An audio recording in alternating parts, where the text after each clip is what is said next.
مسائل رمضان المبارک۔ آج ہم اس ویڈیو میں رمضان کے ساتھ مسئلوں پر بات کریں گے جو کہ تقریباً ہر روزے دار کو پیش آتے ہیں۔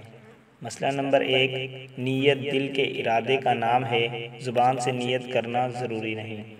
مسئلہ نمبر 2، کان میں دوا یا تیل ڈالنے سے روزہ ٹوٹ جاتا ہے، صرف قضا لازم ہے، کفارہ نہیں۔ البتہ غسل کے دوران پانی کان میں چلا جائے تو روزے میں کوئی فرق نہیں آتا۔ مسئلہ نمبر 3، انجیکشن لگانے سے روزہ فاسد نہیں ہوتا، چاہے گوشت میں لگایا جائے یا نس میں۔ البتہ روزے کی حالت میں روزے کے اثرات میں تخفیف کے لیے طاقت کا انجیکشن لگانا مکروہ ہے، مگر روزہ پھر بھی فاسد نہیں ہوتا۔ مسئلہ نمبر 4، روزے کی حالت میں گلوکوز ڈرپ چڑھانے سے روزہ نہیں ٹوٹتا، لیکن بلا عذر ایسا نہیں کرنا چاہیے۔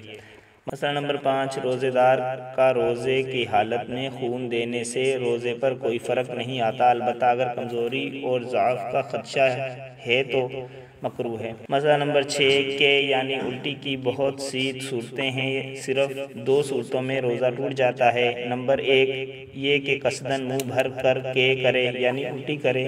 نمبر 2، دوسری صورت یہ ہے کہ بے اختیار منہ بھر کر کے ہوئی ہو، پھر قصداً چنے کے برابر یا اس سے زیادہ لوٹائی جائے یعنی واپس گلے کے اندر چلی جائے۔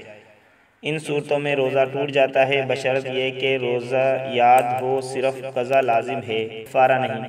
مسئلہ نمبر 7، روزے میں شدید ضرورت کے تحت داڑھ نکلوانا جائز ہے، بلا ضرورت داڑھ نکلوانا مکروہ ہے۔ اگر خون یا دوا پیٹ کے اندر چلی جائے تو تھوک پر غالب ہو یا اس کے برابر ہو تو روزہ فاسد ہو جائے گا، صرف قضا لازم ہوگی، کفارہ نہیں۔